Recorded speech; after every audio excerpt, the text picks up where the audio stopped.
Hare Krishna, Krishna Krishna, Hare Hare, Hare Ram, Ram Ram, Hare Hare. Hare Krishna, Krishna Krishna, Hare Hare, Hare Ram, Ram Ram, Hare Hare. Hare Krishna, Krishna Krishna, Hare Hare, Hare Ram, Ram, Hare Hare. Hare Krishna, Krishna Krishna, Hare Hare, Hare Ram, Ram, Hare Hare. Hare Krishna, Krishna Krishna, Hare Hare, Hare Hare Ram. Krishna, Mataji. Hare Krishna, Prabhu. How is it going? I'm good, Mataji. Thank you so much for coming on time. Oh, no problem. It helps. It helps. So you have the, the page number, right? Gandharika Mataji would have. Yes, Mataji sent me 225. She said from near Lake Pampa. That's where I need to start. Yes, because yeah. So, so what we'll do, we still have 5 minutes left, and Sure. so I'll just tell you what I would do is that we can, if there's anything else that you want to read other than Ramayana till we reach 5 o'clock, then we could do that, or you could just have the PowerPoint that I was showing earlier. We could just, even I'm showing it right now also, right? Oh, yeah. We could just have your name in there, and then we can have Prabhupada Japa showing. What's going to happen is that I will be watching. Sure, I Mataji. will be watching how people are joining, and then at 5 o'clock sharp, excuse me, because people are watching you on Facebook, etc. as well, right? Mm-hmm. So at 5 o'clock, what I'll do is that I will just introduce you, and then we'll just get started. You can read to your heart's content till 6:30, and that's when Maybe looking down like this and reading. Is that okay, Mataji? Because my book is that is fine. Yeah. Little elevated surface. Okay. Yeah, that's fine. Yeah. As long as you look at us once in a while. Okay. It will be good. It'll be good. I will be monitoring, and then once you start reading, I will. Right now, participants can unmute themselves, but once you start reading, I will remove that capability from them to unmute themselves, because accidentally if they unmute, then it causes background noises and things like that. And at the end of your reading, then I will give them the privileges that they can unmute themselves. And usually at the end, I unmute everybody as well, so that they can say Hari Bol and things like that. Sure, Mataji. Right? You're not planning to have an interactive session, were you? My plan is to read, Mataji. Yeah. Is to very good. Okay. All right. So we have, how about we let this music play for about Dandavats Mataji. Prabhupada Japa play for maybe 2 more minutes. Hare Krishna, Dandavat Pranam, Radhgandavilika Mataji, Dandavat Pranam. Dandavat Shivakumar Prabhu. So how come I'm not seeing? Dandavat Mataji, thank you so much for giving me this opportunity. Thank you. There you go. It's the Gandhavika magic that happens this time of the year. No. Good. I'll stop at 6:30, right? Or should I wait for you to prompt? No. I won't prompt. You can. Do you want me to prompt you? No, Mataji. Yeah, right. Okay. Yeah. So just and then it's not a hard and fast rule that you have to stop in the middle of the sentence at 6:30. If you feel like yesterday when Kautuk Kanama was reading, and he said that he had reached like the 8:30 in the night, and he was asking me that should I continue, because he was in the middle of the page. But then if you were following the story, then you see that they had reached a particular place, and I said it's logical for you to stop even in the middle of a page, right? So use your judgment at that point that, do you have to stop at that paragraph, or do you think doing 2 more paragraphs is going to bring you to a more logical end? That's fine. If a couple of paragraphs up and down doesn't matter much, right? Like that. Sure.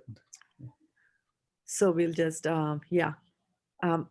so what I'll do is that when the time comes for you to start reading, which will be 2 minutes from now, then I will stop sharing all these, and I'll put the focus on you so that you will be on the screen, and we'll watch you all reading that. So sure. So I'll just bring up the japa again, right? Sure. I stopped it. Yeah.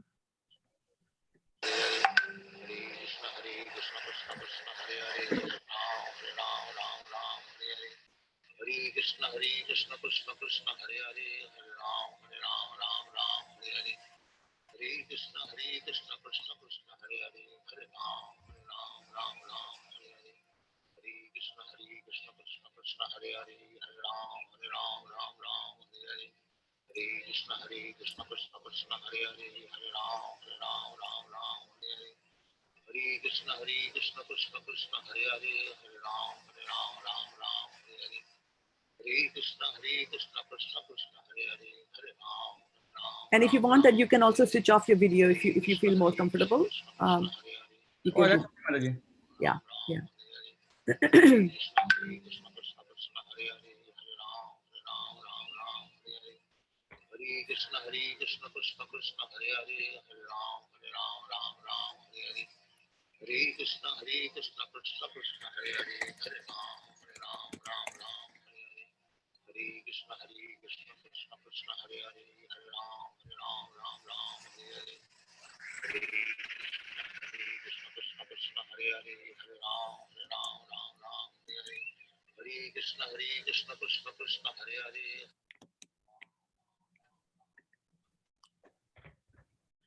Hare Krishna, dear devotees, thank you so much for joining the Ramayana reading. Those of you who are on the Zoom call, as well as those of you who are watching us on YouTube and on Facebook.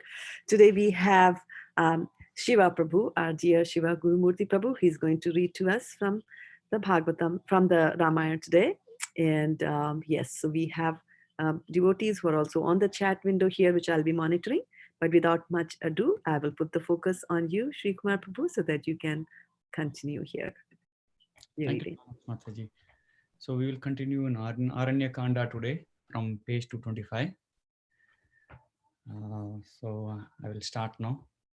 Om Ajnana Timirandasya Nananjana Shalakaya Sakshirum Militam Yena Tasmai Shri Gurave Namaha.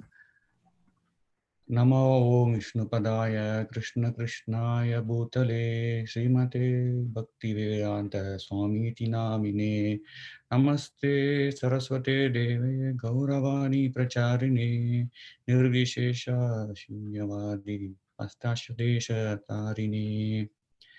Jai Sri Krishna Chaitanya Prabhu Nityananda Shri Advaita Gadadara Srivasadi Gaura Bhakta Vrinda.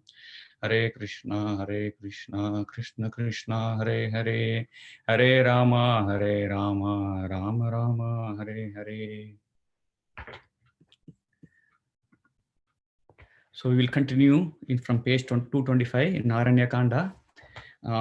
This is on the Ramayana, written by His Holiness Bhaktivedanta Swami Maharaj.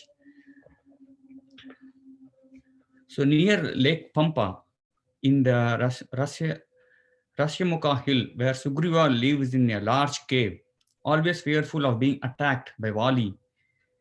Sugriva is loyal, intelligent, generous, wise, brave, and powerful. He would do well to make an alliance with him, for he knows all about the Rakshasas. His followers can wander over the earth until they find Sita. Saying this, Kabanda took permission from Lord Rama and ascended to heaven. Then, following Kabanda's directions, Rama and Lakshmana set out. The second day, they arrived at Lake Pampa, where they saw the ashrama of Matanga Rishi. When Rama and Lakshmana entered the hermitage, Sabari got up and greeted them with folded hands. Then, after touching the lotus feet of Rama and Lakshmana, Sabari honored them with varieties of food and drink and water to wash their feet. When Rama inquired about her spiritual practices, Sabari, who was a perfected soul, replied, "Just by seeing you, I have achieved the fruition of all my austerities." When you came to Chitrakuta, the rishis I was serving all went to heaven in celestial chariots. Before departing, however, they assured me that you would come here, and after receiving you, I would also attain a heavenly destination. At Rama's request, Sabari took him and Lakshmana on a guided tour of the beautiful area surrounding Lake Pampa. Afterwards, Sabari requested Rama's permission to cast off her mortal body so that she could rejoin the sages she had so faithfully served. Being very pleased with Sabari, Rama granted her desire. Thus, after building a fire, the old ascetic lady, dressed in black deerskin and tree bark and wearing matted hair, leapt into the blazing flames. The next moment, Sabari rose up to heaven like a flash of lightning, adorned with celestial jewels and garlands. Having thus witnessed Sabari's spiritual prowess, Rama and Lakshmana went to bathe in Lake Pampa, created from the waters of the seven seas. Thereafter, feeling enlivened and ever hopeful of finding Sita, Rama anxiously departed with Lakshmana, eager to find Sugriva. So we are now starting the next chapter, Kanda, Kishkindya Kanda. The spring beautifully surrounding Lake Pampa awoke within Rama's memories of his loving pastimes with Sita, thus intensifying his transcendental grief. Rama constantly thought of Sita and wondered if she was able to live without him.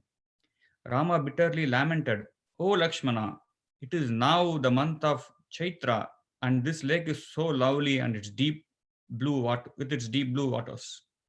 This is the season of love, when all the trees become resplendent with blossoms, with their petals raining down to decorate the beautiful green forest carpet. Without Sita, however, life seems meaningless. That which pleased me when she was present now pains me.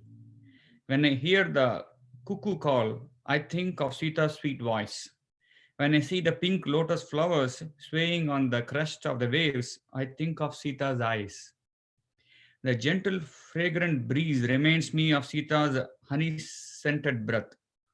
O Lakshmana, the pain of this cruel spring is unbearable, for I can no longer bear to live without Sita. You should return to Ayodhya and serve Bharata, where while I stay here and give up my life. Trying to instill hope in Rama, Lakshmana replied, "My dear brother, there is no reason to suppose that Sita does not still live. Wherever Ravana may be, in heaven, on earth, within the ocean, or the nether regions, we shall find him and vent our wrath. Give up this useless melancholy and fix your mind on finding Sita. It is by earnest endeavor that we shall succeed, not by lamenting." Being thus admonished by Lakshmana, Rama gave up his depression. While conversing, they reached the vicinity of the Rashyamukha hill from a distance. Sugriva could see Rama and Lakshmana approaching. Suspecting them to be allies of Vali, Sugriva became very afraid. Then he and associates quickly took shelter within the ashrama of Matanga, which was protected by the Rishi's magic spell. But in spite of such security, Sugriva was so restless and frightened that he kept wandering from one hilltop to another, unable to sit still for a moment. Hanuman then said to his distracted master, "You should give up this paranoia of Vali. Being a fickle-minded monkey who hastily come to conclusions that surely will be rejected after more careful consideration." Sugriva replied, "Whether they are agents of Vali or not, these persons are certainly frightening. Indeed, these two warriors look like chiefs of the demigods and are armed with bows and swords. Certainly, Vali is very cunning and has many friends. Therefore, I want you to find why they have come here. Observe them carefully, noting their speech and their expressions. Find out who they are and what they want. If you purposefully glorify me in their presence, you shall be able to detect if they are friends or enemies." As he also had a suspicious mind of a monkey, Hanuman concealed his real form and appeared before Rama and Lakshmana as a mendicant. Then, after falling flat to offer their obeisances, Hanuman said, "O great heroes, please tell me how it is that such exalted personalities as yourselves have come to this desolate region. Your strongly built bodies indicate that you are warriors, although you are dressed as ascetics. My name is Hanuman, minister of Sugriva, who has been banished from his kingdom by his elder brother Vali. I am the son of Vayu, and I can go anywhere at will and assume any form that I please. Sugriva has sent me here to extend his friendship and hospitality." Rama then told Lakshmana, "This Hanuman is a minister of Sugriva, the noble king of monkeys whom he had been searching for. He appears to be most courteous and speaks very poetically. In his eyes, limbs, attitude, and expression, there is nothing displeasing or duplicitous. He has depth, confidence, and power. Like his speech reflects a mature unification of heart, voice, and intelligence. Even an enemy would be charmed by his words. Oh Lakshmana, please explain to Hanuman the events that have brought us here today.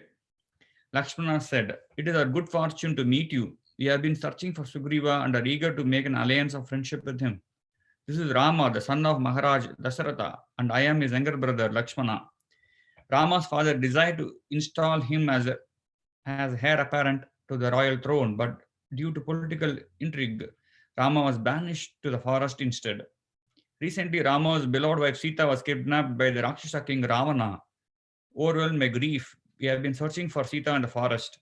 While wandering here and there, we happened to come upon a fierce Rakshasa named Kabanda. By killing Kabanda, we relieved him of a terrible curse. In return, while ascending to heaven, he advised us to make an alliance with Sugriva. That is why we have now come. We are ready to do whatever is beneficial for you and your noble king." As Lakshmana described their plight to Hanuman, his voice and tear-filled eyes reflected his inner anguish. Seeing this, Hanuman replied, like you, Sugriva is also bereft of his kingdom and wife. I am certain that he and his followers will help you in your campaign to find Sita. Please come along with me to meet Sugriva, for he has been very anxious to know the reason for your coming here. Saying this, Hanuman assumed his true form, as a gigantic monkey. Then he took Rama and Lakshmana upon his shoulders and departed for the Rasyamukha mountain. Upon arriving there, Hanuman first went to Sugriva and informed him of Rama's friendly intentions. Satisfied, Sugriva took the form of a mendicant and went out to meet Rama and Lakshmana. As he approached, Sugriva extended his hand as an offering of friendship. With great pleasure, Rama extended his hand in return and then feelingly embraced the monkey chief. Afterwards, to formally unite the two friends, Hanuman lit a sacred fire between Rama and Sugriva. After ceremoniously circumambulating the fire, Rama and Sugriva looked upon each other in spirit of firm friendship. Sugriva then said, "My dear Rama, from this day on, your happiness shall be my happiness. Your sorrow shall be my sorrow, and vice versa."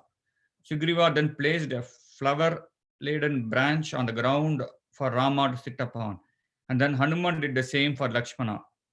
After all were seated, Sugriva explained, "My dear Rama, I passed my life in constant anxiety because of my brother Vali.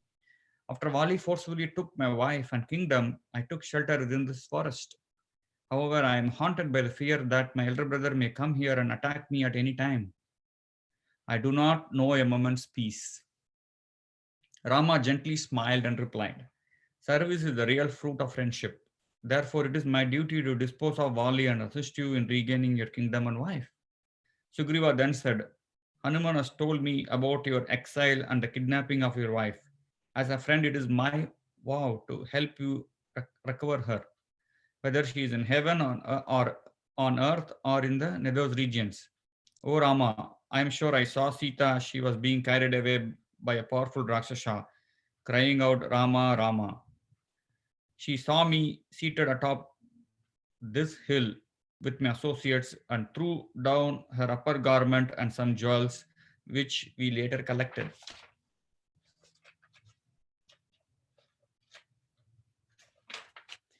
Rama was eager to see these articles and asked Sugriva to retrieve them. Sugriva then went to the cave he stored them in and brought them out for Rama to examine. Immediately recognizing the cloth and ornaments, Rama cried out, "Oh darling, oh dearly beloved." As tears fell from his lotus eyes, Rama began wailing pitifully and then lost consciousness. After coming to his senses, Rama said, "Oh Lakshmana, these articles are owned by Sita. Do you recognize them?" Lakshmana replied, "I have never looked at Sita above her ankles, so I cannot say whether the cloth is hers. I do, however, recognize the ankle bells because I used to bow to her lotus feet every morning." Rama then inquired about Ravana, and Sugriva replied, "Unfortunately, I have not heard of Ravana. However, you may rest assured that I will help you to find him." O Rama, you shall not lament excessively for the loss of your dear wife. A person can never become happy simply by grieving. Indeed, such sorrow actually diminishes one's strength and puts his life in danger. Although I am a foolish monkey and in a similar situation, I do not lament as much as you. Hearing Sugriva's words, Rama became a little pacified. He then embraced Sugriva again, and those two sat together comfortably. When Sugriva brought up the topic of his fear of Vali, Rama said, "O Sugriva, rest assured that I will kill Vali this very day.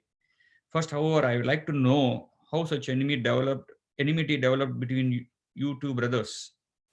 Sugriva replied, "It is only unto a true friend that one can give full vent to his grief. As it happened when my father died, Vali, being the elder prince, became the king of Kishkindia, and I engaged in his service. Before this, Mayavi, the son of Maya Dhanava, had established an enmity with Vali because of a woman. Afterward, one night, as everyone lay sleeping, Mayavi came to Kishkinda and challenged Vali to fight. Although his wives and I tried to restrain him, the enraged Vali rushed out of the palace to meet the aggressor. I followed my brother, and when the demon Mayavi saw us, he became frightened and ran away. When we gave chase, Mayavi entered a deep, dark cave that was covered over by thick weeds.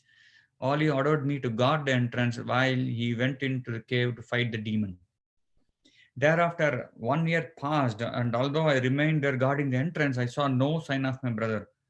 Suddenly, I observed blood mixed with foam ooze from the cave, and I could hear the noise of many demons, but not my brother's voice. I concluded that Wali must have been slain.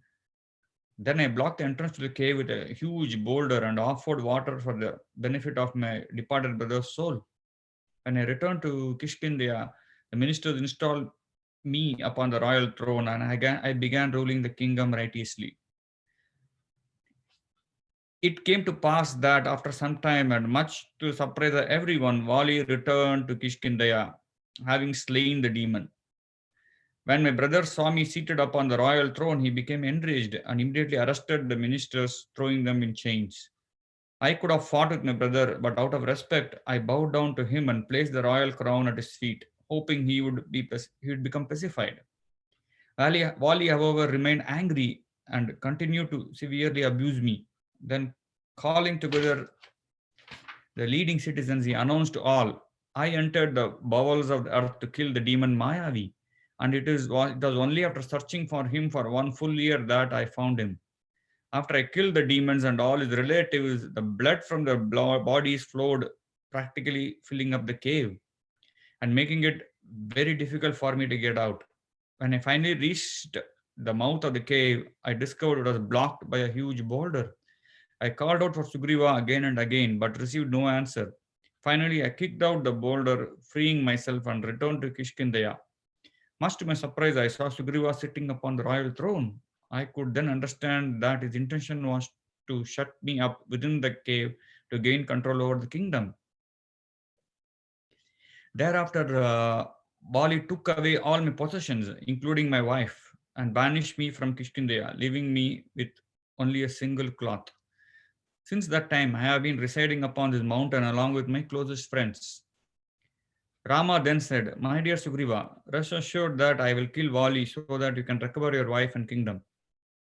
Even after hearing Rama's assurances, Sugriva remained doubtful whether Rama was powerful enough to slay Vali.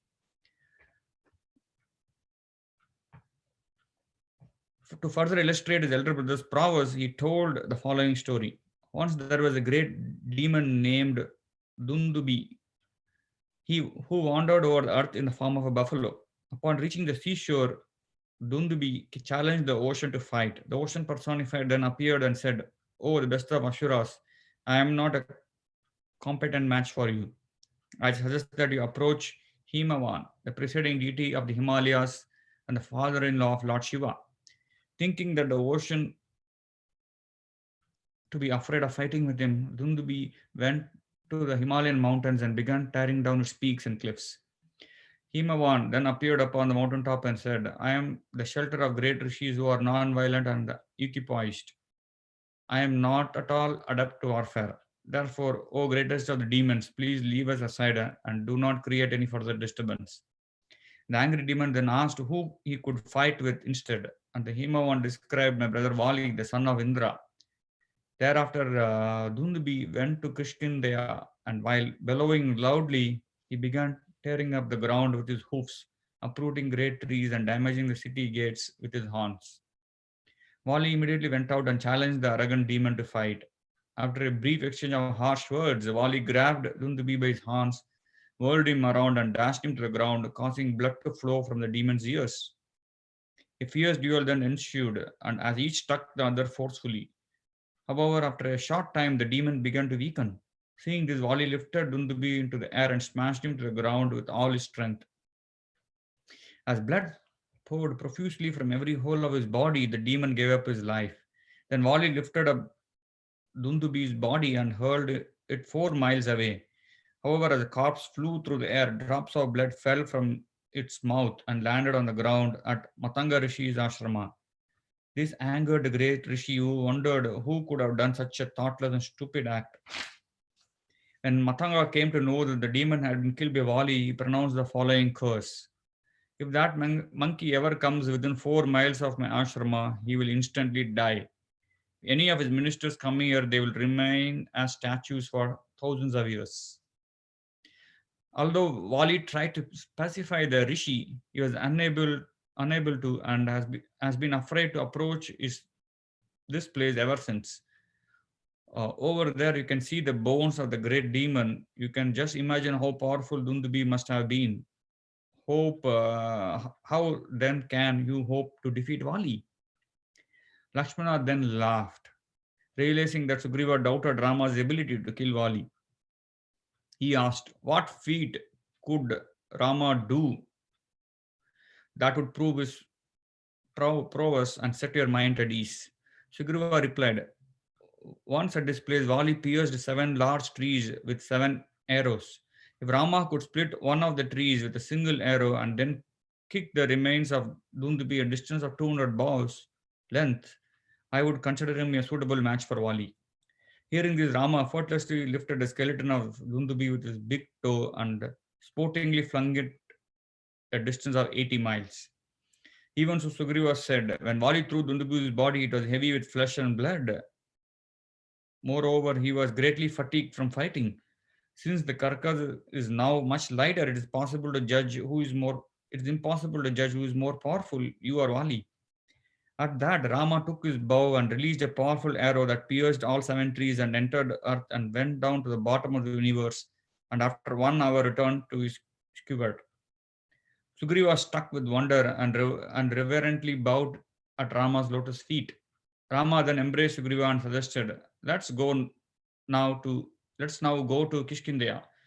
You should go ahead and challenge Vali, while Lakshmana hide behind some trees just outside the city gates. When Sugriva arrived at Kishkindeya, he let out a loud roar, challenging his brother. As Vali heard it, he immediately rushed out, excited with rage, just like the sun emerging from behind a hill. In great anger, Vali and Sugriva struck each other with their fist.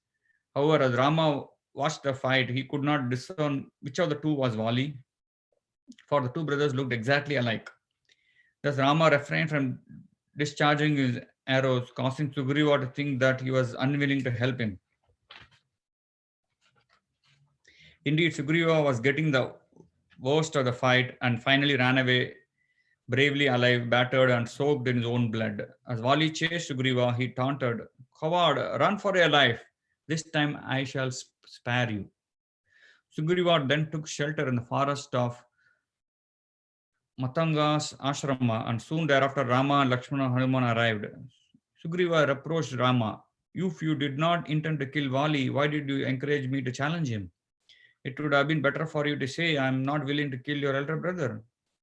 Rama explained that he could not distinguish who was who in the fight, since they appeared identical. It was for this reason, Rama said, that I hesitated to discharge my arrow. He told Sugriva to mark himself with something that would distinguish him from his brother. Thereafter, Sugriva again set out to Kishkindeya, accompanied by Rama and Lakshmana and Hanuman. When they reached the outskirts of the city, Sugriva strode forward, challenging his brother with loud roars, while the others concealed themselves behind the trees and bushes. Wali was inside the lady's apartments when he heard Sugriva summon him. In a fit of rage, he rose up from his seat, stormed out of the room in heavy strides.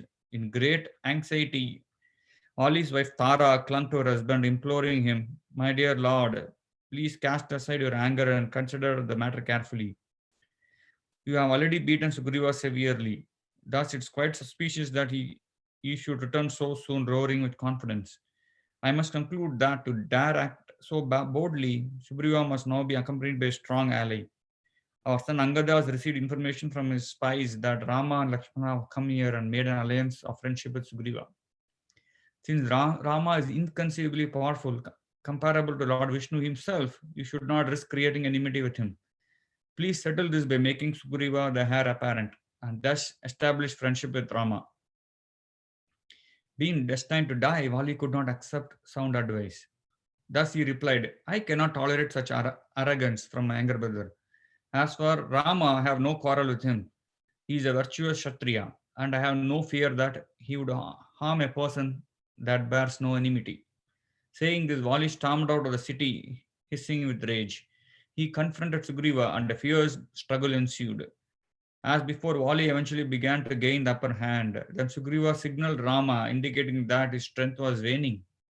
Seeing that Sugriva was near the point of collapse, Rama fitted a powerful arrow onto his bowstring. He released the arrow, and it flashed through the air like lightning, piercing Vali deeply in the chest. However, even though bathed in his own blood and lying on the ground, Vali did not immediately give up his life, for he was wearing a gold chain given to him by his father King Indra. Coming from the riding place, Rama and Lakshmana approached the fallen Vali, who began chastising Rama, saying, "I heard you are a righteous hero and a king, devoted to dharma and compassionate. Little did I realize that you are a vile wretch. Like a well covered with weeds, you make an external show of virtue, but your sinful action has betrayed your sinful heart. I fought with Sugriva because I was convinced that he could not attack me. How could anyone claiming to be Kshatriya and a hero kill someone engaged in fighting with another and with whom he has no enmity? I never harmed or insulted you. I never attacked your kingdom. What merit have you acquired by striking me unfairly? How will you ever justify this action in front of righteous men?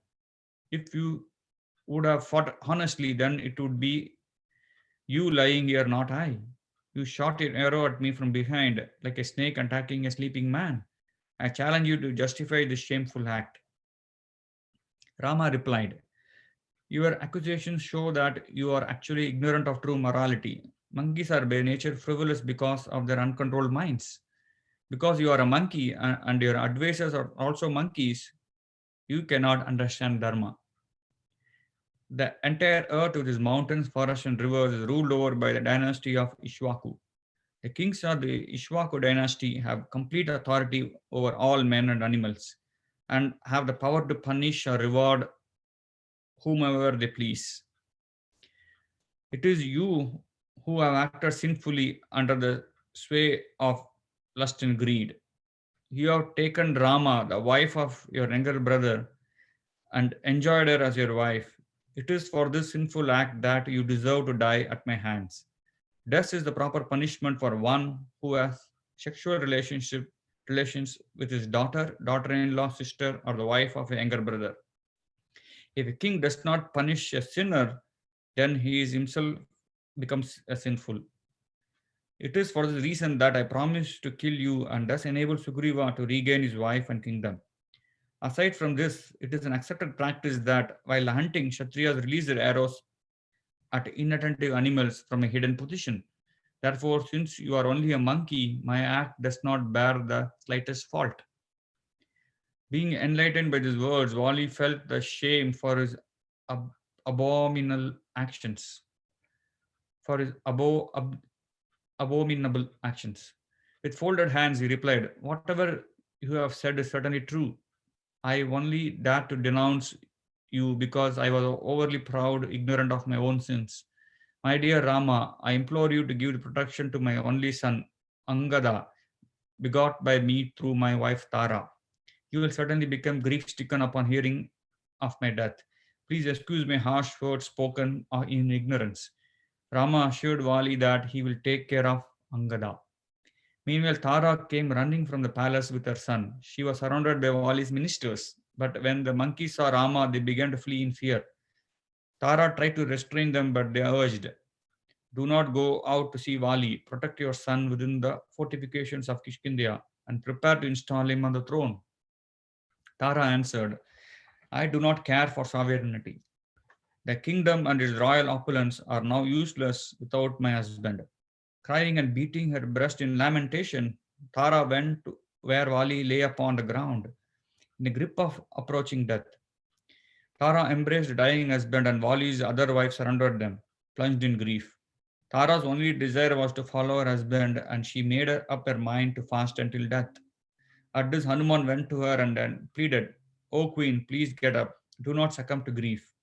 You must perform the funeral ceremonies for your husband and protect Angada after installing him upon the throne.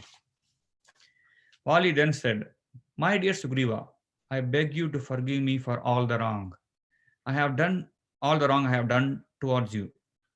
Accept the kingdom from me now and take care of my son Angada, for he shall always remain faithful to you.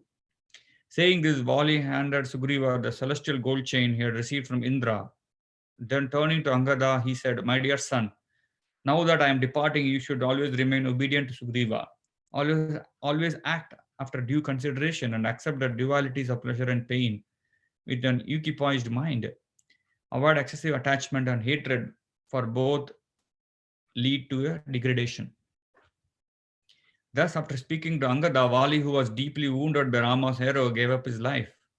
Then, as Tara continued to embrace her dead husband, wailing in grief, Nila came and extracted the arrow from Vali's chest. Tara then told Angada, bow down to your father's feet. As the young prince did this, he too became overwhelmed with grief. Upon seeing Tara's anguish, Sugriva became despondent and with a sorrowful voice said to Rama, I have found a fulfillment of my desire has produced the opposite of what I anticipated. Instead of the happiness, I feel repulsion towards the kingdom and even life itself. To atone for my sins, I will give up my life in the fire. My dear Rama, these other heroic monkeys will help you search for your beloved wife Sita. Rama became dejected hearing Sugriva speak this way. As tears came to Rama's eyes, Tara approached him, saying, I know that my husband will be very unhappy without me, even if he now resides in heaven. Therefore, please kill me also, so I may rejoin him. If you consider killing a woman to be sinful, then just think of me as not different from Vali. Rama turned to Sugriva saying, your tears of sorrow are sufficient bereavement for the departed soul of your brother. This world is moving under the direction of eternal time, and all the living entities make their appearance and departure under the direction of the Supreme Personality of Godhead. Time never oversteps its limit. Thus, one should not lament for that which is inevitable. In this way, Sugriva became pacified. With Lakshmana's help, he began to arrange for the cremation of his brother's body. Soon thereafter, a palanquin was brought from Kishkindia. Sugriva placed Vali's body on it and led the funeral procession to the banks of a nearby mountain stream. As the funeral pyre was being built, Tara placed Vali's head upon her lap while continuing to weep bitterly, giving pain to all who saw her. Finally, the other woman came and raised Tara up, allowing Sugriva and Angada to place the body of Vali on the funeral pyre. After the cremation, the relatives brought water from the river Tungabhadra and made offerings for the departed soul of the heroic monkey king. When the funeral ceremonies were completed, Hanuman requested Rama to accompany Sugriva to Kishkindia to install him on the royal throne. Rama declined, however, saying, Hanuman, I suggest that you officiate at Sugriva coronation and have Angada installed as heir apparent. Since the monsoon season is nearly upon us, It is not suitable time to search for Sita. All the monkey chiefs may stay in Kishkindia for 4 months, while Lakshmana and I pass our time residing in a mountain cave.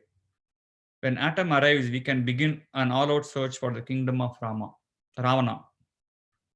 Sugriva then entered Kishkindia and was welcomed by the citizens. The bathing ceremony of his coronation was performed by the foremost of monkeys, including Mainda, Dvividha, and Hanuman, as well as Jambavan, the king of bears. Sugriva accepted his wife Ruma back and installed Angada as heir apparent to the royal throne. For 4 months, Rama and Lakshmana dwelt within a mountain cave, feeling intense separations from Sita. Rama could not find any pleasure in the scenic beauty of the mountainous region. He was unable to sleep at night and constantly shed tears of anguish.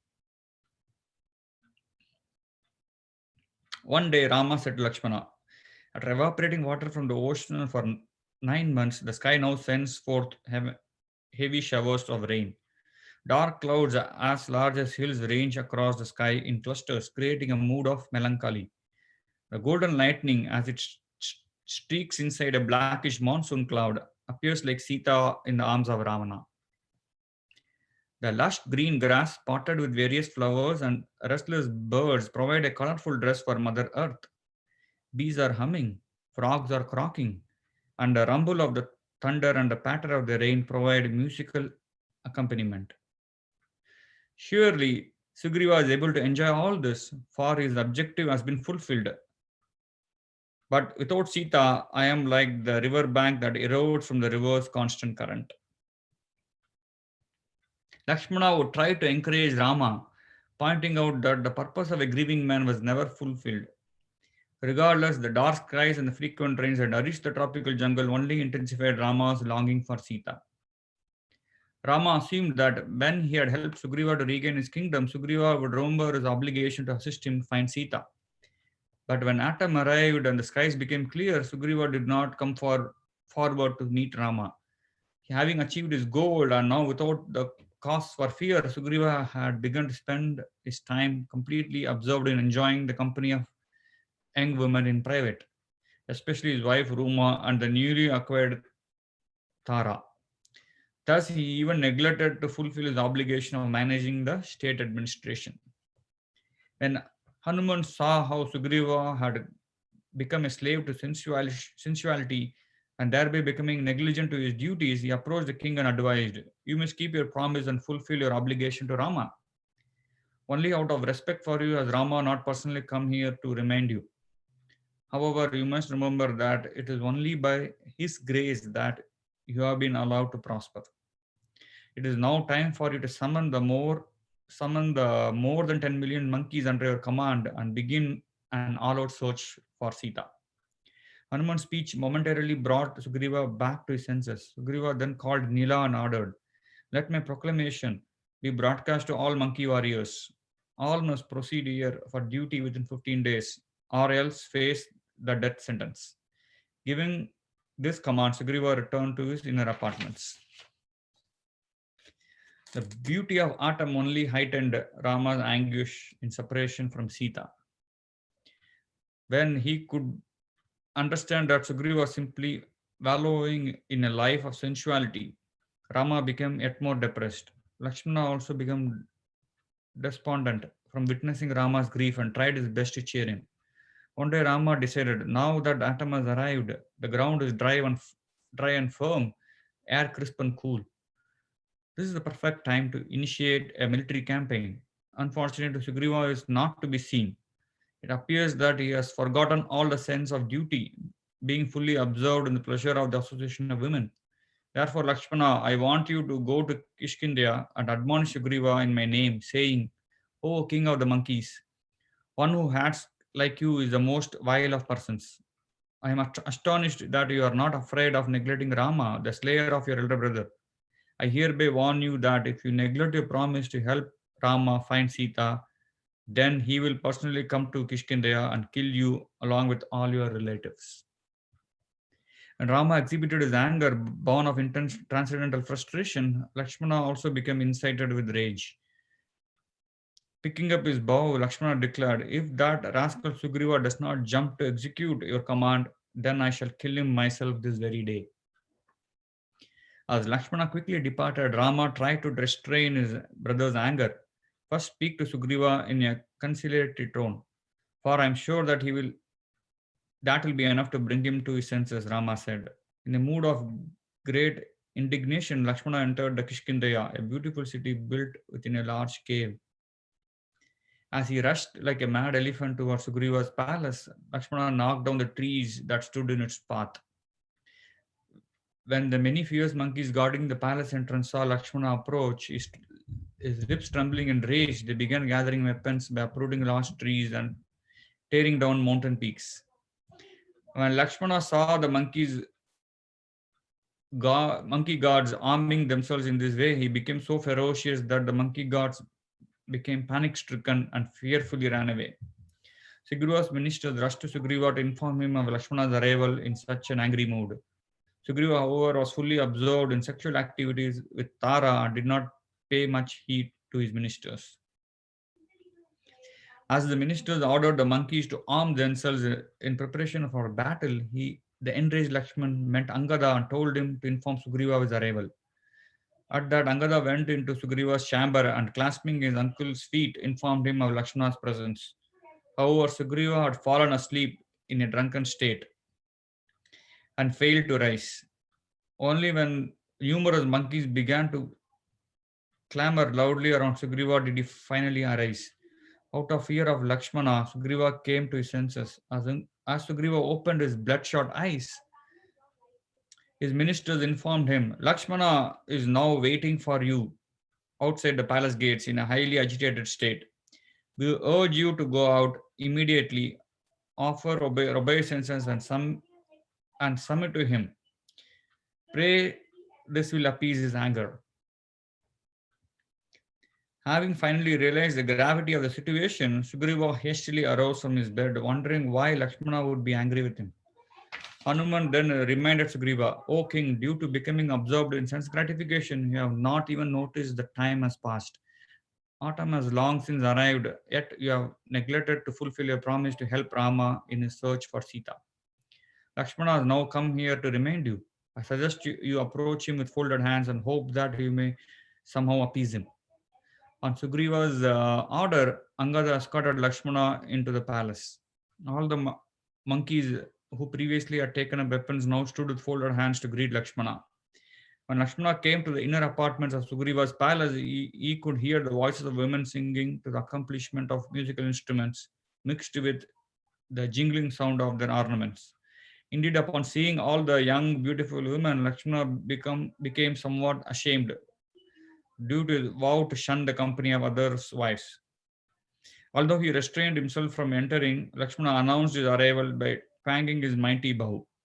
Sugriva trembled upon hearing that sound, and told Tara, "I wonder why Lakshmana is angry. I think it would be better for you to go out first and then try to appease him."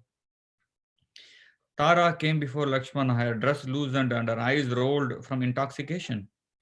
Lakshmana's anger subsided and he humbly looked downward toward her feet out of respect. Tara then inquired, "My dear prince, why are you so angry with Sugriva?"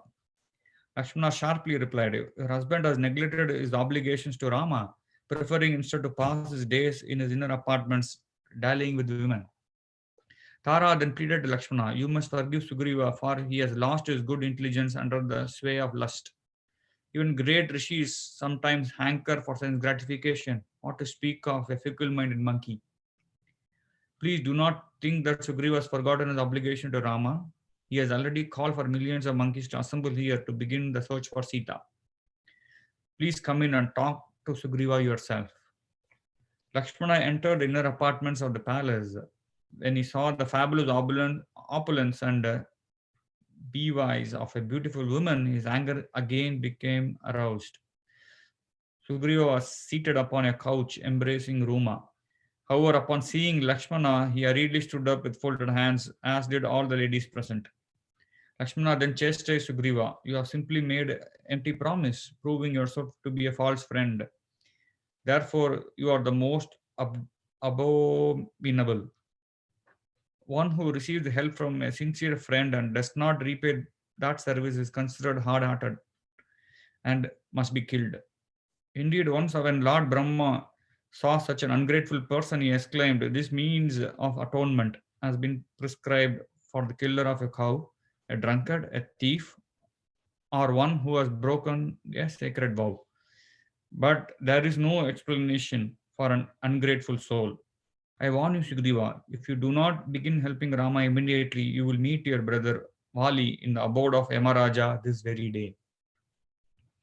Tara then replied for her husband, "O Lakshmana, Sugriva is not a liar, nor is he a hard-hearted. He has not forgot what Rama said, what Rama did for his sake. His only fault is losing all the sense of time because of overindulgence in self-gratification.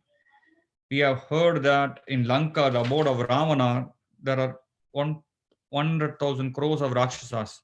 Since it would not be possible to kill Ravana without slaying them first, Sugriva has summoned innumerable monkey warriors from all corners of the earth. He has not yet met with Rama or initiated the search for Sita because he is awaiting their arrival. Sugriva set a 15-day time limit. Thus, thousands of monkeys, bats, and baboons are expected to begin arriving at Kishkindeya this very day. Hearing this, Lakshmana gave up his anger. Sugriva humbly threw aside his garland and said, "I could never repay Rama for all that he has done for me. He is my master and my lord. I will follow him wherever he goes and do whatever he orders. I will fully admit that I was at fault and humbly beg your forgiveness." Pleased, Lakshmana replied, "Kindly forgive my angry mood as well. I think it would be best for you to go now and see Rama. He will be encouraged by your sincerity." Sugriva then ordered Hanuman, summon again all the monkeys from the Himalayan, Mahendra, Mandara, and Kailasha mountains. Arouse all who are prone to sense indulgence and procrastination. Tell them that anyone who does not respond to my order within 10 days will be killed. Hanuman immediately dispatched the monkey leaders in all directions. Then, within the same hour, millions of monkeys began pouring into Kishkindeya. After presenting themselves to Sugriva, the monkeys were dismissed. Then Lakshmana again requested Sugriva to go and meet with Rama. Thus, Sugriva had a palanquin brought forth, and he and Lakshmana were carried to Rama's dwelling, accompanied by innumerable monkeys. Thereafter, as Lakshmana and Sugriva stood before Rama with folded hands, Rama gazed upon the army of monkeys with great pleasure. Sugriva then fell flat before Rama, submitting himself as a fully surrendered soul at his lotus feet. Rama then mercifully lifted up Sugriva and embraced him, without any trace of resentment for Sugriva's past negligence. After offering the monkey king a seat, Rama instructed Sugriva about royal duties. A king should understand the proper times for dharma, artha, and kama, and then enjoy life accordingly. When a king gives up the Vedic regulations, being overly attached to sense gratifications, thus indulging himself irregularly, he is considered fallen. My dear Sugriva, now is the time for you to endeavor to find Sita, as you have already vowed. Sugriva replied, "My dear Rama, please rest assured, I am eager to help you, as are all the monkeys who are assembled here." Rama again embraced Sugriva, reconfirming their friendship. Thereafter, a huge dust cloud began forming because of the great hordes of monkey converging upon Kishkindeya in response to Sugriva's order. The cloud covered the entire sky so that the sun became veiled. All the great leaders of the monkeys and Jambavan, the king of the bears, came before Sugriva with their millions of followers. The entire surrounding forest and mountain area became completely covered by the monkeys. Pointing out the different groups of monkeys, Sugriva said to Rama, "My dear lord, you should consider these monkey warriors as your own army. From now on, please order them as you see fit." Rama said, our mission is to locate the abode of Ravana and ascertain whether Sita is still alive. My dear Sugriva, you should organize the search parties. When Sita is found, I'll give the necessary orders. Sugriva immediately called for the monkey king Vinda and ordered, I want you and your soldiers to search everywhere in the eastern direction, including the 7 oceans and 7 islands. Beyond the ocean of milk, there is an ocean of fresh water, wherein lies the subterranean fire. 13 yojanas from the eastern shore of the freshwater ocean is the mountain called Jataru Pashila, which is made entirely of golden rocks. It is there that Lord Anantasesha resides, supporting the entire earth. This marks the outer boundary of the eastern quarter. I am giving you 1 month to search this entire area. Anyone who reports back later than that will be executed for neglecting the royal order. Next, Sugriva dispatched Angada, Nila, Hanuman, Jambavan, Mainda, Divivida, and others to the south, making the son of Vali the leader. After describing the southern regions, Sugriva instructed the monkeys. 800 miles beyond the northern shore of the salt ocean is an island that I think must surely be the residence of Ravana. Further to the south is Bhogavati, the capital of Rasatala, which is presided over by Vasuki. Then the Rasabha mountain, which marks the furthest boundary of Bhumandala, is abode of Yamaraja. Do not search the Pitaloka or anywhere beyond, for no earthly beings can go there. Sugriva then dispatched Susena and his followers to the west. He instructed them in the middle of the salt ocean is Pragjoti Sarupa, city of Narakasura, and the western limit is where the sun sets. Beyond that, there is no information as to what exists, so you should not go there. Finally, Satabali was dispatched to the north, and Sugriva informed him, you will first come to the land of Melachas and then the Himalayan mountains. Beyond these mountains is 800 miles of desolate land. After that is Mount Kailasha, where Kuvera resides. Beyond Kailasha is Karuncha mountain, and then Uttarakuru province, and then finally the northern salt water sea, in the middle of which is a golden mountain called Somagiri. Therein Lord Vishnu, Brahma, and Shiva reside. When you see that mountain, you should turn back, for it is not possible to go beyond that. Sugriva considered Hanuman to be the most capable of finding Sita. To encourage him, Sugriva said, "O Hanuman, of all powerful monkeys, you are exceptional. There is no one capable of obstructing you on this earth, in the sky, in the heaven, or in the nether regions. Not only do you have superhuman strength, you are courageous, intelligent, and resourceful. Therefore, I am especially counting on you to find Sita." Hearing those words and observing Hanuman's self-confidence, Rama also became convinced that Hanuman would be the one to find his beloved wife. Taking his ring, Rama handed it to Hanuman, saying, "My name is inscribed on the inside. When you locate Sita, give her this ring. She will then become convinced that you are my envoy. My dear Hanuman, I have full confidence that you will be able to carry out this important mission on my behalf." Accepting the ring, Hanuman touched it to his head and bowed down before Rama. He then departed while other monkeys began scouring the earth for Sita. Rama and Lakshmana consented to remain in their mountain cave for the next month. After the monkeys had departed, Rama asked Sugriva, "How have you acquired such extensive knowledge of the earth's geography?" Sugriva replied, "After Vali returned to Kishkindeya and banished me, even though I voluntarily surrendered the kingdom to him, he remained angry and continued to chase after me. Thus, out of fear for my brother, I continually wandered over the surface of the entire earth, seeking shelter. Finally, after some time, Hanuman informed me of Matanga's curse, and I took shelter of Matanga's ashrama. As the monkeys searched for Sita, they spread out during the day to comb their allotted areas, and at night regrouped to take rest. Before 1 month had elapsed, Vinata, Satabali, and Sushena returned, having thoroughly scoured the assigned regions. With sad faces, they reported Sugriva that they had not been able to unearth even a single clue about Sita's location. Sugriva sat next to Rama as the monkeys came and related to him their experiences. Everyone concluded that Hanuman was their only hope. As the party led by Angada thoroughly searched throughout the desolate Vindhya mountain range, they became tormented by hunger and thirst, for that entire region was devoid of water. Then, when the monkeys left the mountains and entered the adjoining forest, they were disappointed to find the trees did not even bear leaves, or to speak of fruits and flowers. Because all the streams in that area were dried up, it was also bereft of birds and other animals. The forest had once been the home of great sage Kandu.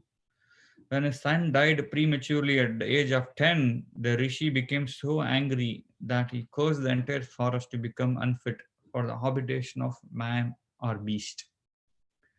While roaming in the desolate forest, the monkeys came upon a ferocious Rakshasa. Although the demon was fearless, having received a benediction from the demigods, he was killed by Angada, who thought him to be Ravana. However, when Angada's party searched the entire area and failed to find any clue concerning Sita's whereabouts, they became disappointed. Time passed quickly.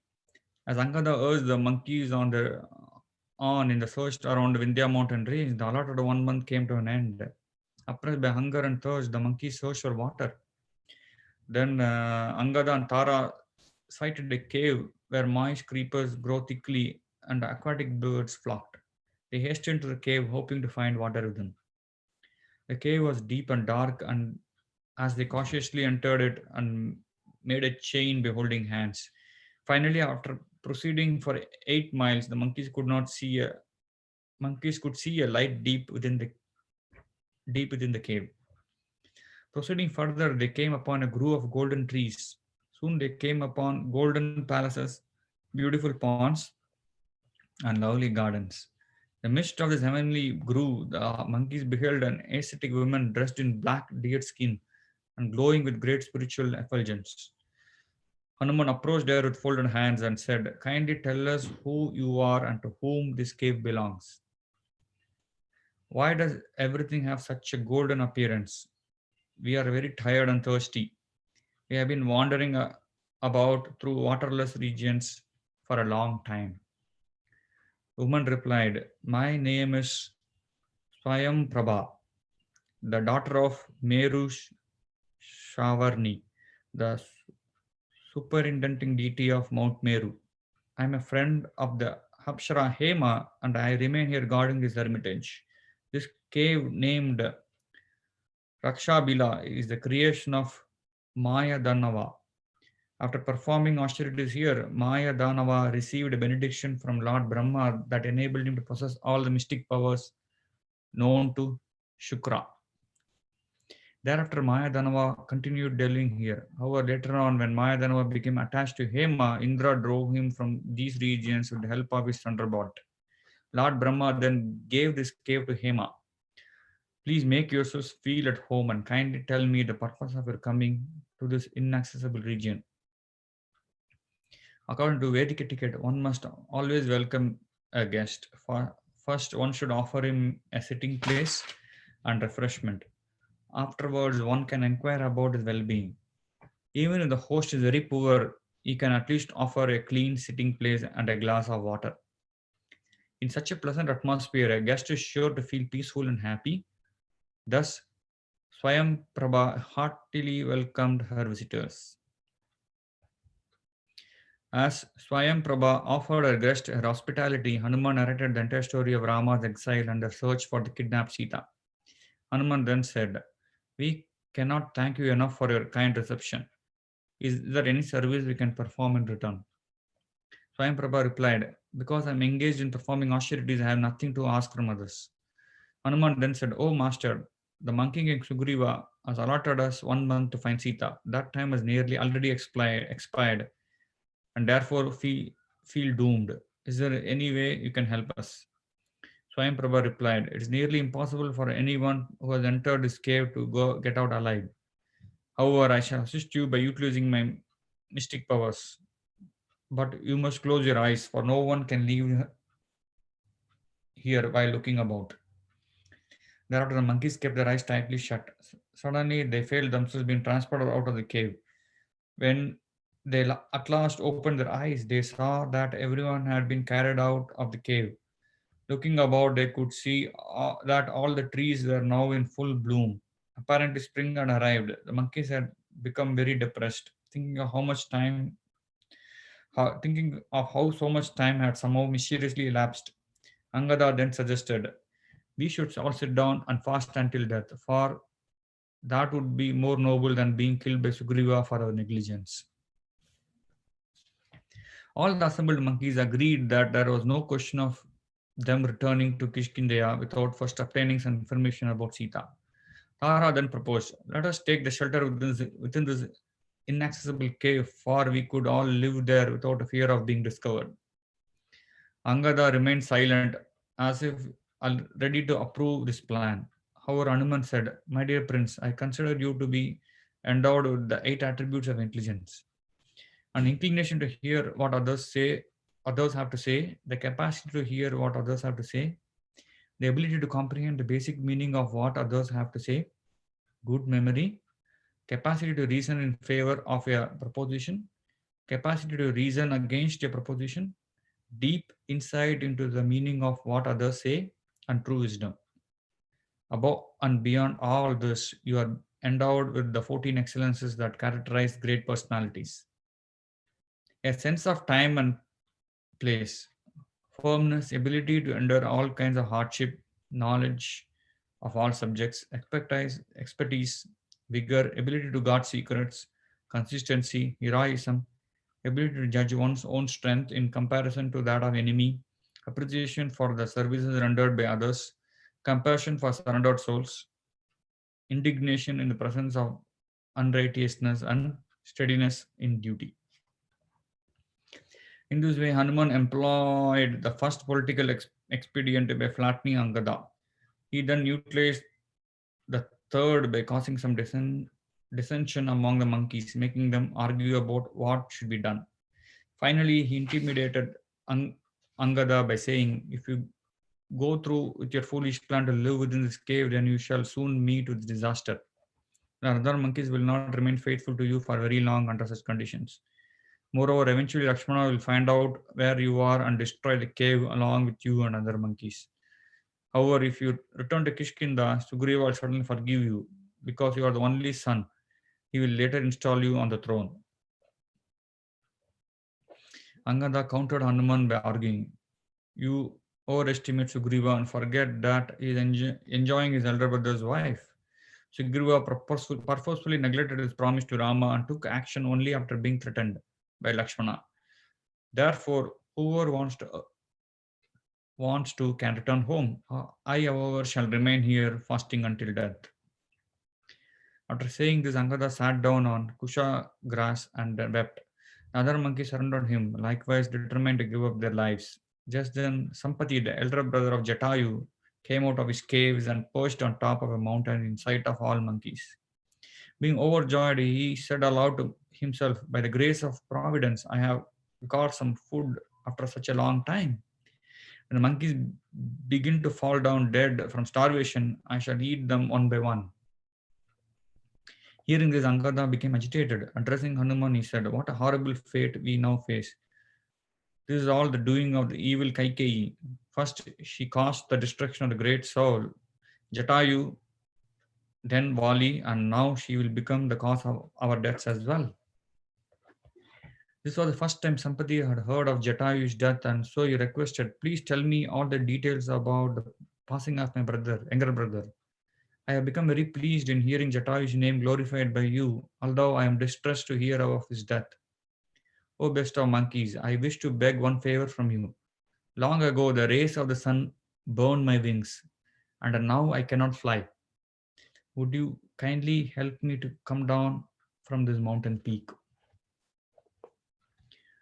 Since only moments earlier Sampati had expressed his desire to eat him, the monkeys could not readily put much faith in his words.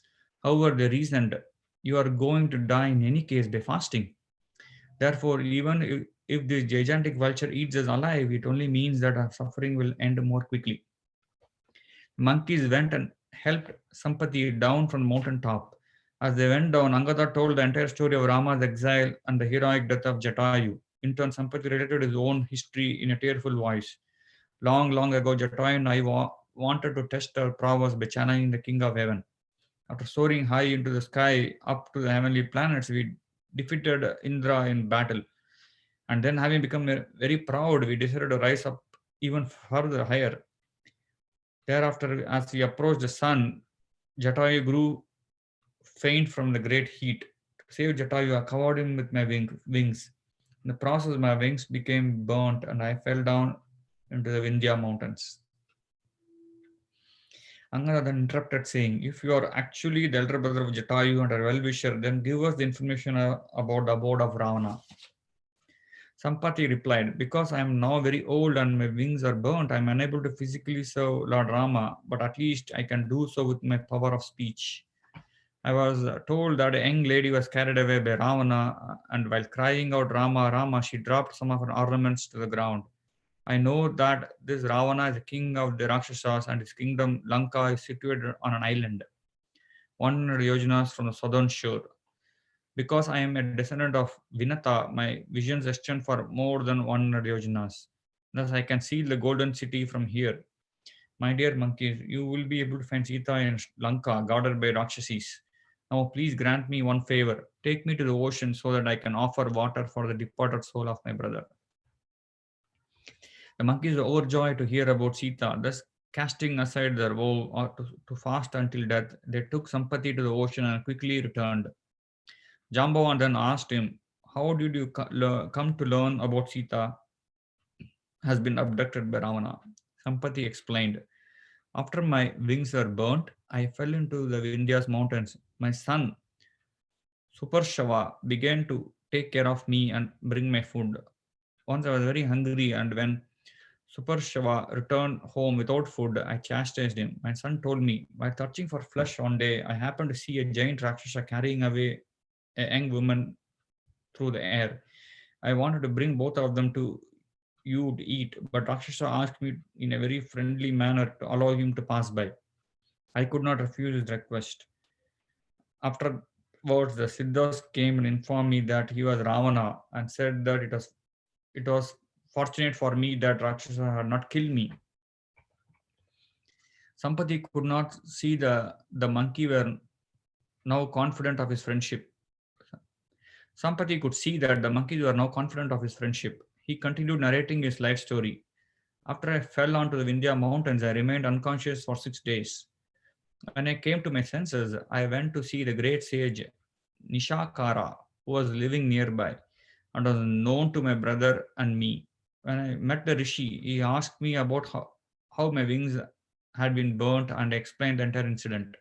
I told him that after falling from the sky and not hearing from my brother, I contemplated committing suicide by jumping from a mountain peak. As I stood before him, tears flowing from my eyes, Nishakara told me, "Do not despair, for I give you the following benediction. When at future date you give information to the monkeys about Sita, your wings will reappear along with their renewed energy." Saying this, the sage Nishakara retired to his cottage, and I crankled back to my place in the Vindhya mountains. Since then, I have simply waited for your arrival. After 8,000 years passed, the Rishi Nishakara gave up his body and went to heaven. In his absence, I had begun to doubt the validity of his words. As Sampati spoke to the monkeys, a pair of wings sprouted from his body, and he felt a surge of youthful energy. With great delight, Sampati encouraged the monkeys to resume their search for Sita. As Sampati soared in the sky, the monkeys headed south, rejuvenated with the new hope. However, when the monkeys reached the shore of the ocean, they became dejected upon seeing its vastness, thinking themselves incapable of crossing over to Lanka. Angada encouraged the monkeys, saying, "Despondency is useless, for it has never caused an action to bear fruit. Indeed, despair is the root of failure. It is as deadly as a poisonous snake. Now, whoever can reap 100 yojanas to rescue Sita from the clutches of Ravana, please step forward so we can become freed. He can become freed from Sugriva's wrath. Since no one responded to Angada's call, he began asking the monkeys individually how far they could jump. Some monkeys said they could jump 10 yojanas, or 20, or 30, or 40, or 50. Mainda said he could jump 60 yojanas, and Dvivida claimed 70. Sushena declared that he could easily jump 80 yojanas, and Jambavan explained, formally, I had an almost unlimited jumping capacity. However, now at the end of my life, I can leap only 90 yojanas. Long ago, when Lord Vamana covered his entire universe, I circumambulated him as he took his 3 strides. Unfortunately, I am no longer capable of jumping to Lanka to rescue Sita. Finally, Angada said, I can probably jump 100 yojanas, but I doubt I could do so a second time to make the return journey. Jambavan replied, I am sure that with your prowess, you could leap 1,000 yojanas. However, you are the leader of this expedition, and it would not be proper for you to accomplish the task yourself. Therefore, my dear prince, you must order someone else to do it. Angada replied, it does not matter who is in charge. If someone does not go to Lanka, be it myself or someone else, then our only alternative is to fast until death. Therefore, Jambavan, please devise some means whereby we can cross the ocean and save ourselves from Sugriva's wrath. Jambavan then said, do not worry, for I shall now appeal to someone who will certainly be able to perform this difficult feat. O Hanuman, you are equal to Garuda, a carrier of Lord Vishnu. Why have you not spoken up? Please listen as I now describe the glories of the best of all monkeys. Once, one of the foremost Apsaras named Punji Kastali was cursed by a rishi and thus took birth as Anjana, the daughter of the monkey king Kunjara. Anjana grew up to be unparalleled in beauty and could change her form at will. Once, after having married the monkey chief Keshari, Anjana took the form of a human being and began wandering through the mountains. Once upon seeing the beautiful Anjana, Vayu became captivated and removed her dress by means of wind. When Vayu saw Anjana rounded and closely united thighs, her swelling breast, and other feminine attractions, he became overwhelmed with sexual desire and embraced her by force. Unable to see her assailant, Anjana cried out, who is violating my vow to accept only one husband? Vayu replied, I am the god of air, Vayu. I have not physically spoiled your chastity because I have entered you mentally, but by my grace you will give birth to a powerful son who is equal to myself in ranging at will. Anjana became pleased by Vayu's words, and soon thereafter she gave birth to Hanuman within a mountain cave. Next morning, when baby Hanuman saw the rising sun, he thought it to be a shiny fruit. Desiring to catch it, he leapt more than 3,000 yojanas into the sky, but was thrown back to earth by sun's brilliance. Unscathed, Hanuman jumped again. This time, however, Indra became angered by the monkey's audacity and hurled his thunderbolt. Thus, the king of heaven's weapon dashed Hanuman against a mountainside, fracturing his left side of his chin. Indeed, it is because of this incident that Hanuman received his name, for Hanuman means one having a broken chin. Vayu became furious at Indra's aggression against his son and began withholding the air from the 3 worlds. This plunged the demigods into great anxiety. With Lord Brahma at their head, they rushed to Vayu's abode, hoping to pacify him. Just to satisfy the wind god, Lord Brahma blessed Hanuman to become invincible in battle. Indra was pleased and surprised to see that the baby monkey had not been killed by his thunderbolt. Therefore, he awarded Hanuman the benediction of being able to die at will. Jambavan concluded, I consider Hanuman alone to be capable of executing your mission. Of course, in the past, this little jump would have been nothing for me, as Lord Trivikrama expanded his 3 steps to take away Bali's kingdom. I soared around the world 21 times to circumambulate him. When the demigods and demons wanted to produce nectar, it was I who single-handedly collected all the herbs that were thrown into the ocean of milk. However, I have grown very old. It is now time for Hanuman to exhibit his prowess.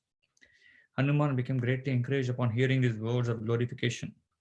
Then, to the joy of all monkeys present, Hanuman began expanding himself into a gigantic form. While telling his own glories, I'm able to go around Mount Meru 1,000 times without even pausing. And by splashing the waters of the ocean, I could inundate the entire world. I could circumambulate Garuda 1,000 times as he flies through the sky, and I can uproot the entire city of Lanka and carry it a great distance if I so desire. All the monkeys were thrilled to hear Hanuman boast of his prowess. However, to remind him of the gravity of the situation, they said, "We shall all stand up here and upon one foot until you return. Our very lives rest upon you, as well as all the hopes for recovering Sita." Hanuman then informed the monkeys, "I will leap from the peak of Mount Mahendra, since it is capable of sustaining the immense pressure I will exert on the earth for my leap." Then Hanuman departed, and within a minute he arrived at the mighty Mahendra hill, which would serve as the support for his monumental leap. With this, we come to the end of this kanda, and then we start the next kanda, which is considered very auspicious. It's called the Sundara Kanda. The virtuous Hanuman first offered his obeisance unto Surya, Indra, Vayu, and Brahma at the foot of Mount Mahendra. Then, after climbing to its peak, he expanded his body to gigantic proportions. By grabbing the mountain with his hand and feet, he inadvertently crushed many deer underfoot. Hanuman paused for several moments and composed his mind in preparation for the great leap. Because of the weight of his huge body, the entire mountain began to shake. Large snakes vomited fire from their mouths and bit into rocks, causing them to spit into thousands of flaming fragments. The Vidyadharas flew up in the sky to witness Hanuman's spectacular jump. Hanuman crouched down, summoning all his energy, and as the mountain peak began to crumble, spurts of water gushed forth from the immense pressure. Gandharva couples that had been sporting in the heavenly region, along with numerous rishis that reside there, quickly fled the mountain out of fear. Hanuman then declared to the monkeys, "Either I shall bring back Sita, or I shall uproot the entire city of Lanka along with Ravana." Hanuman drew in his breath and tensed his muscles. Suddenly he sprang into the air like an arrow shot from the bow of Lord Rama. Due to the force of Hanuman's jump, all the trees on the peak of Mount Mahendra were uprooted and thrown into the sky. Hanuman soared like a huge cloud and stretched out his tail.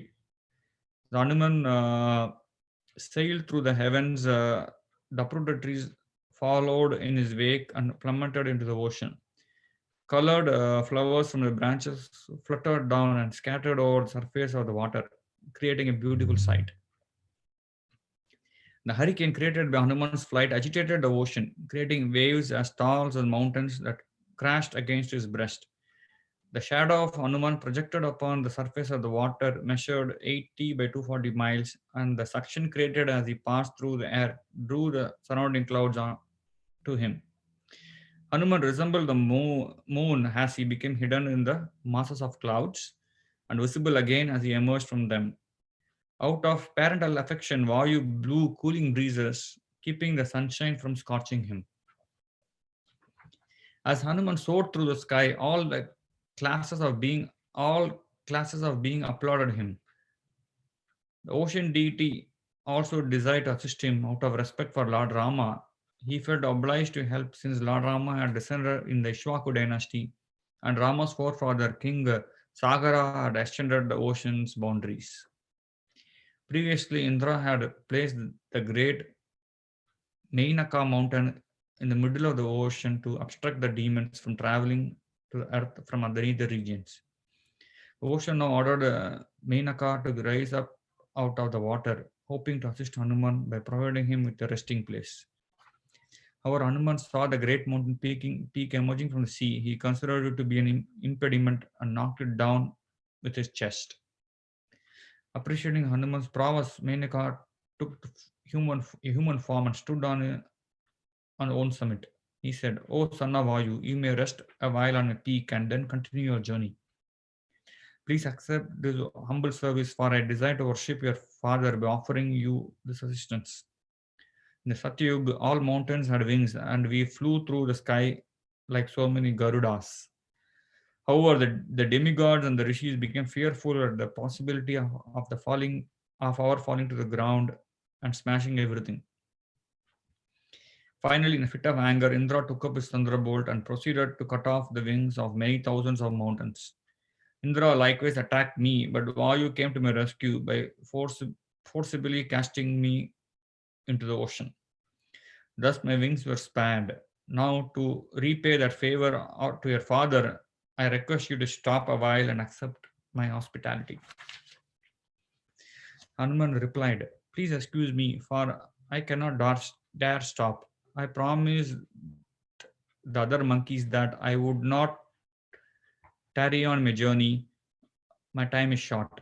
Hanuman touched the top of Mainaka mountain as a token of respect and then soared upwards, continuing his flight.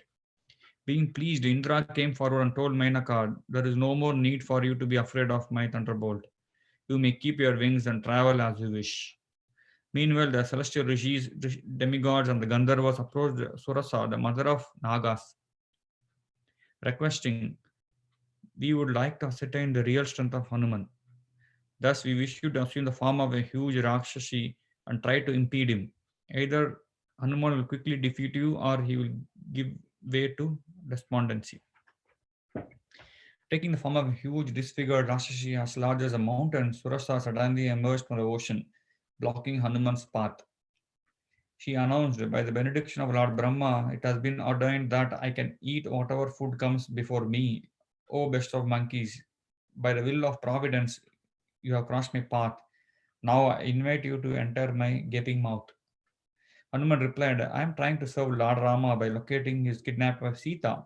You should assist me. However, if you are determined to devour me instead, then after finding Sita and reporting back to Rama, I shall return here and enter your mouth without fail. Surasa retorted, O impudent one, because of Lord Brahma's benediction, you will be forced to enter my mouth now.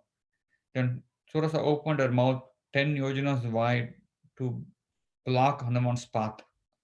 Then Hanuman expanded his body to 10 yojanas and challenged, You will have to enlarge your mouth more if you want me to enter it.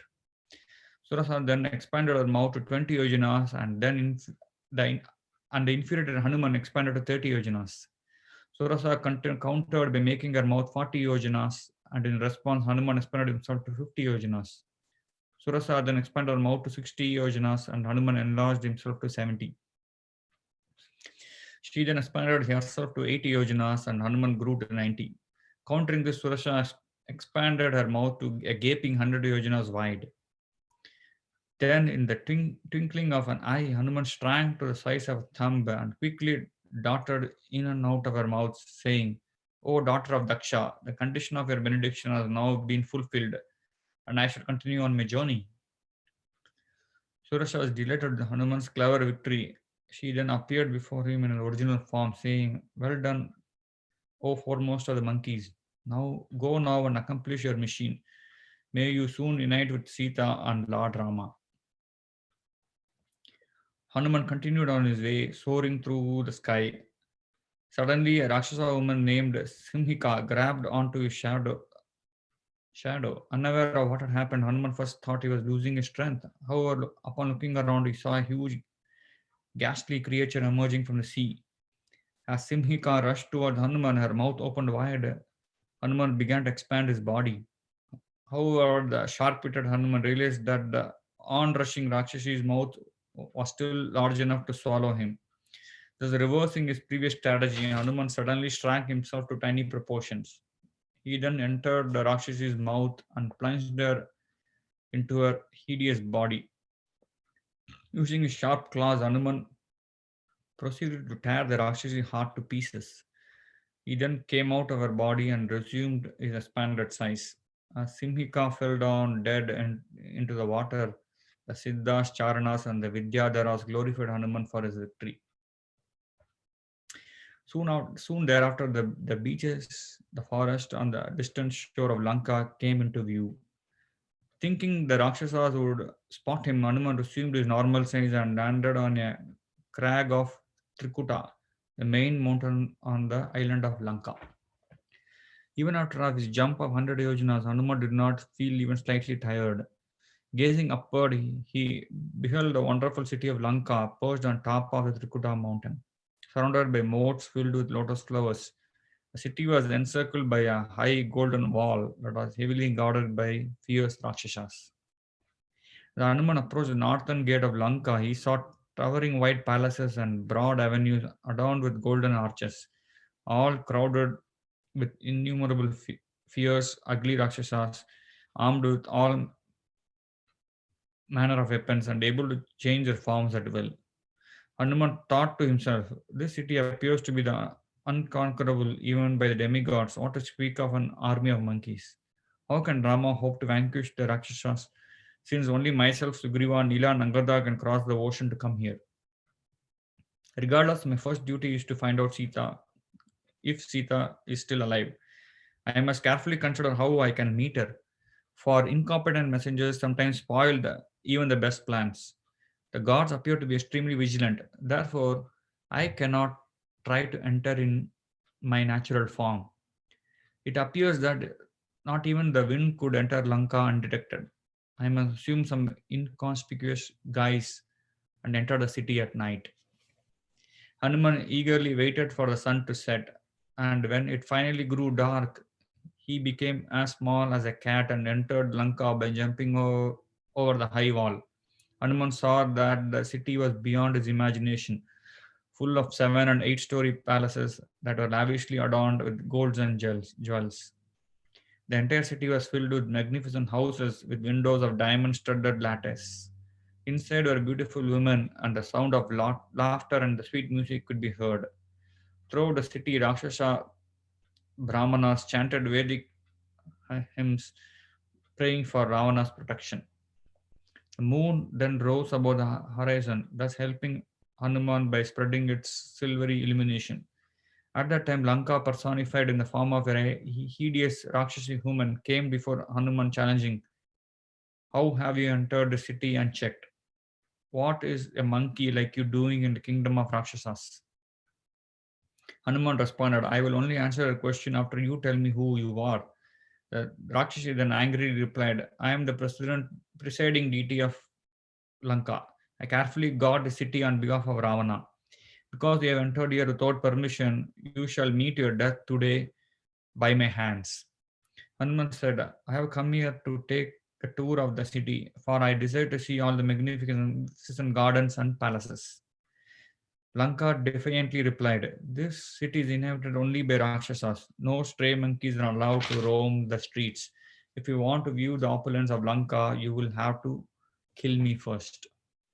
To this, Hanuman declared, I will look at the city as much as I like and depart the same way I entered. The enraged Lanka shouted, you will not, and struck Hanuman with the palm of her left hand. Hanuman roared loudly with indignation and struck Lanka with his left fist, although not violently because she was a woman. Lanka fell to the ground, moaning in pain, begging, please spare me, for a true hero will never strike a woman. Once long ago, Lord Brahma told me, when you are overpowered by a monkey, the destruction of a city and all Rakshasas is imminent. I therefore admit defeat, for I can understand that Ravana's death is at hand. O monkey, you have my permission to enter Lanka. Hanuman quickly traversed the entire city, jumping from one rooftop to the next. He detected many spies in various disguises. He also saw an army of 100,000 Rakshasas protecting Ravana's palace, which was completely encircled by thick walls made of gold. As Hanuman searched for Sita throughout Lanka, he beheld great palaces with jewel inlaid doors. The walls within were dust-free and as clear as crystal. The floors were laid out in fascinating designs. Filigree stairways inlaid with gold and silver led to the balconies, and above them were magnificent domes and ceilings. Musical instruments played as the wives of the Rakshasas came and reclined in the arms of their amorous husbands. As he entered one residence after another, Hanuman saw lovers caressing each other while other women applied sandalwood paste to their bodies. Here, someone slept there, someone laughed while others engaged in the affairs of lovemaking. Someone was sprawled out naked, having left aside by her husband, and someone else, decorated with flowers and ornaments, was just welcoming her lover. In this way, Hanuman observed thousands of beautiful women with moon-like faces, their lotus petal eyes casting sidelong glances that beguiled the hearts of their loved ones. However, as there was no trace of Sita, Hanuman became somewhat disheartened. Hanuman decided to search throughout the palaces belonging to Ravana's relatives and consorts. From a distance, these residences appeared to be like enormous clusters of monsoon clouds illuminated by streaks of lightning. After searching through many wonderfully opulent homes, Hanuman entered the palace of Ravana, which was filled with beautiful women and the sound of tinkling ornaments. Indeed, Hanuman felt as though he were being carried across the sky in a celestial chariot pulled by white swans. The interior of Ravana's palace was a ravishing paradise with wish-fulfilling trees surrounded by jewel-like flowers. I think we reached the end of time. Thank you so much, Shiv Kumar Prabhu, for the wonderful reading. And I think those who go across 2 khandas, I consider them to be fortunate. And you read the most fortunate of all the, most auspicious of all the khandas. You started on that. So thank you so much for that. And I will unmute the videos for everybody so that, mute the sound for everybody so that they can say Hari Bol. So here you go. Thank you, Sivakumar Prabhu. Thank you very much, Prabhuji. Thank you so much. Hari Bol. Thank you all for joining and listening to the Ramayana. There we go. And we have another one tomorrow. We have another one at 7 o'clock tonight. So we'll have a little half an hour break and then we resume the Ramayana reading again. So thank you all the readers for keeping the vibrations going. And thank you everybody on Thank the you. Zoom. Vancha kalvatara Thank you. kripa sundhivyevacha patitana pavanebhyo vaishnavebhyo namo namaha. Thank you to all devotees for joining. Thank you, Gandharvika Mataji, for giving me the opportunity. Thank you for giving us the time, Prabhu, for reading Haribol. Hari Bol. Hare Krishna. Okay, dear devotees, those watching us on Facebook, YouTube, as well as those on Zoom, please give us permission to switch off this call. Thank you so much again, Shiv Kumar Prabhu, for the